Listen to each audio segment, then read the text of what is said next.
पद्मपुर पथुरी गाँव में छतुकुनी बचसा पर डबल मर्डर।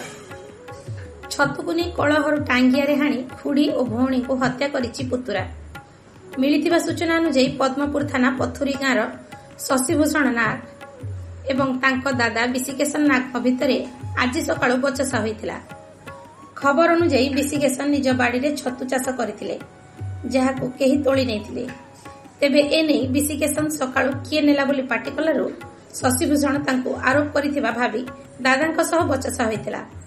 झगड़ा बढ़िबा परे उत्त्यक्त होई टांगिया रे निज दादांको आक्रमण करी गुरुतर आहत करथिबा बेले खोड़ी बेलमती और भौणी सावित्री को मध्य आक्रमण करथिले। तेबे घटनास्थल रे ही तांको खोड़ी और भौणीकर मृत्यु होइतिबा बेले निजे जाई थाना रे आत्मसमर्पण करछन्ती अभियुक्त। पद्मपुर पुलिस घटनास्थल रे पहुंची शव को व्यवच्छेद पई पठाइबा सह तदंत जारी रखिछि। पद्मपुर विद्याधर साहू का रिपोर्ट, मातृभूमि लाइव टीवी। सर मैं डंगाघाट सरपंच शंकर नाग।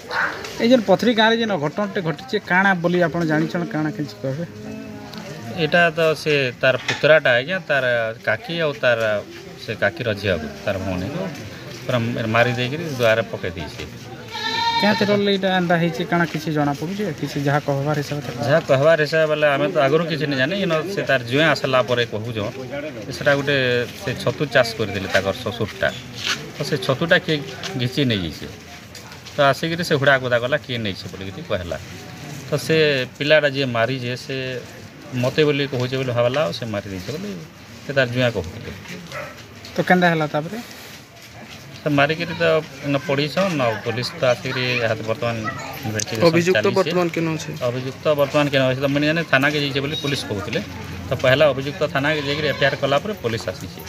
ओके।